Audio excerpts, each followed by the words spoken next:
Abali, ang taas na nalagat mo ah. Oo, yan. Isang libo na yung pabalik-balik. Nawalagan ko yung nakarang araw. At sunayan ako. Nakapagtrabaho na ako sa bukid. At ang braso mo, namumula siya sa mainam. Kahapon pa nga po ito, inay. Kala ko mawawala rin. Halika, sasamahan kita sa center. Baka kasi di ginanin yan alam. Maiging na malaman agad. Aling Delia! Aling Delia! Aling Delia! Oh, napasagot ka. Salita sa una hindi ka recruiter! Ano? Sigurado ka ba? Eh kasi magkasama sila ng kapatid ko umalis papuntang Cyprus. Pero hindi sila na nagpunta. Hanggang China na. Hallelujah! Ang anak ko. Paano daw? Ayun ang nangyari. Ayun nga, napunta ng pagtawag niya. Wala pa kami bago balita. Ang nanay ko mami ko ay nag-aaral sa kapatid ko. Wala na anak ko.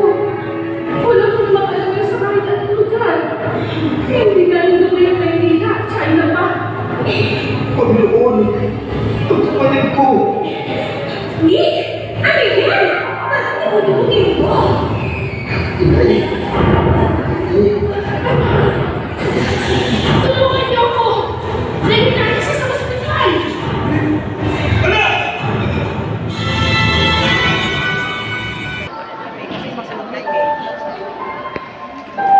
Kailangan ba ng kapatid ko ng pera? Malubahan siya. Napakamahal pa na singil sa ospital. Itay, di ba ko nakatulong na kami? Alam niyo naman hindi madamot ang asawa ko.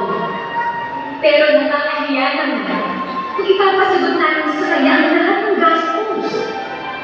Alam mo naman wala kami mapagkaupo ng iba. Humingi ka muna sa kanya. Sabihin mo sabi ko. Itay, hiyang-hiya na ako sa asawa ko. Kahit ang iba yung mga pangangailangan sa kanya rin nagmumula. Pati yung placement na pinaginamit ni Itay sa kanya rin galing. Kaya pala natin sa paglayas ang magkitang yun. Pero hindi ko kasalanan yun. Alam mong tutol ako sa pag-alis niya. Kasalanan niyo yan. Kinusintin siya. At ano pa magiging silbi ng asawa mo sa pamilya nito? Kung hindi siya makakatulong. Sobra ka na, Itay. Nagtakasal ako kay Ramon dahil inunuputos niyo. Dahil hindi ko siya mahal.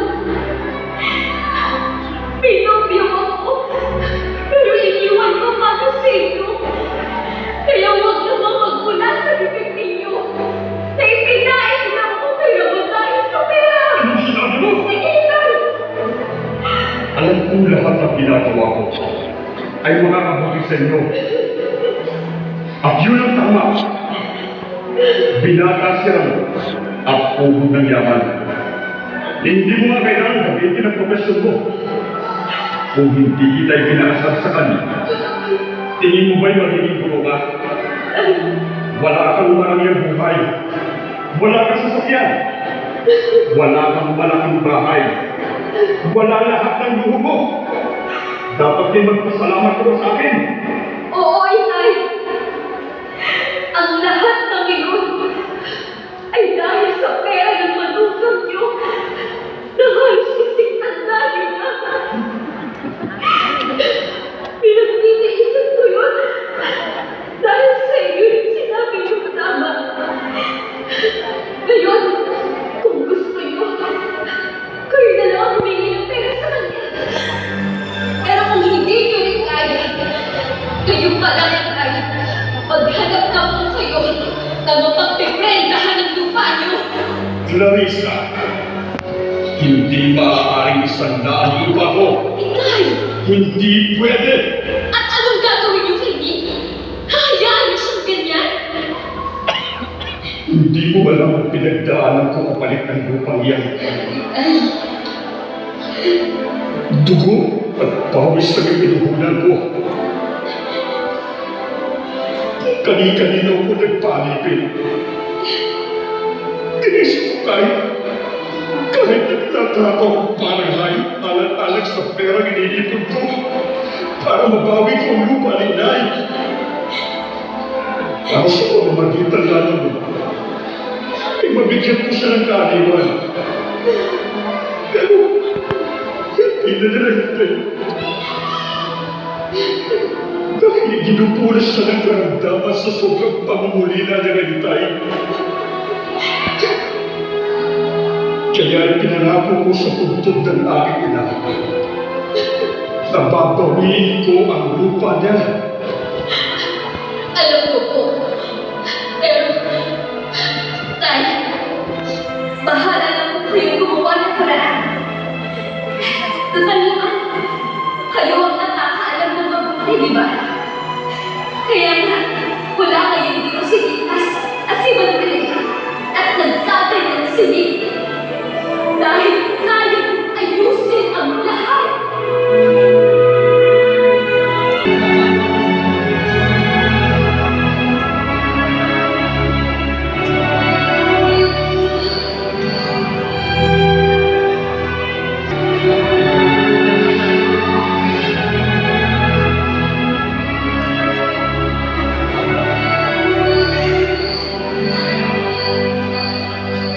Sa mga pagkakataon ito,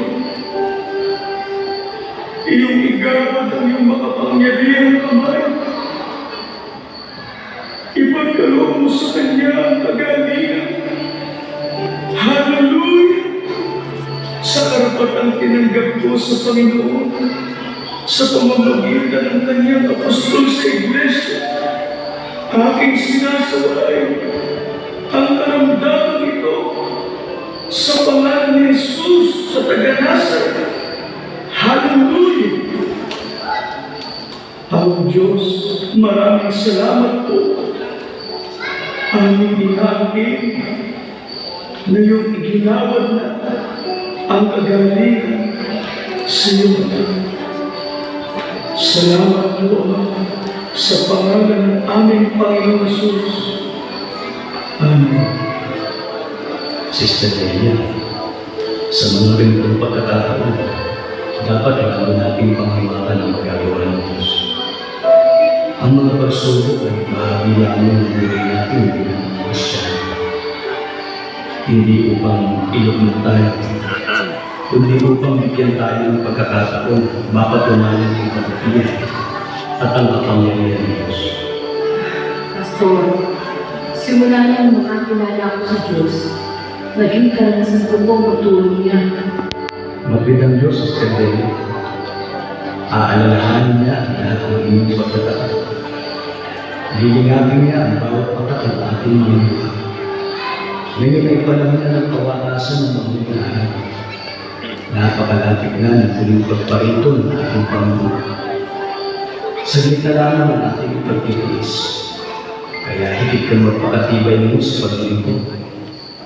At huwag kang bibitaw sa pangako ng Diyos. Dahil ito ang higit na kailangan gagawin. Lalo na sa lumalalalang kalagayan. Maraming salamat po, Pastor, sa pagdalo mo. Pinalakas mo po ang aming pananampalataya sa Diyos. Salamat po sa pag-alalay mo. Lalo na kritikal mo po ang kalagayan niya. Pero inumin po namin siya dahil hindi na po namin talaga kaya ang mga bayan sa ospital. Huwag po kayong mag-alala. Hindi natin siya binitawan sa panalangin.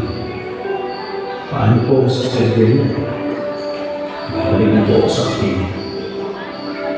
Sige po, pakisabi na lang po sa mga kapatid. Maraming salamat sa lahat. Makakarating po. Sige po. Nauna po ako sa inyo. Ingat mo kayo, Pastor. Inay, sabi ko kay Clarice, ibalik ang silip ngayon sa ospital. Huwag niyo nang alalahanin ang ganito sa Diyos. Pero mo, ang dami mo na nakaibigay sa amin. Iyon lang na sa iyo. Hindi mo dapat kayo mali sa akin, Inay. Mabigyan tayo. Isa pa. Buhay po ni ang nasa walay dito. Bakit kailangan natin magpuso ng ganyan? Alam, hindi na matapos-tapos ang dating ng mga problema. Ano ba naman itong mga nangyayari sa atin, Tay? Alam mo, anak, buhay ng Diyos. at nakikita niya ang bawat suliranin na aking panag-asal.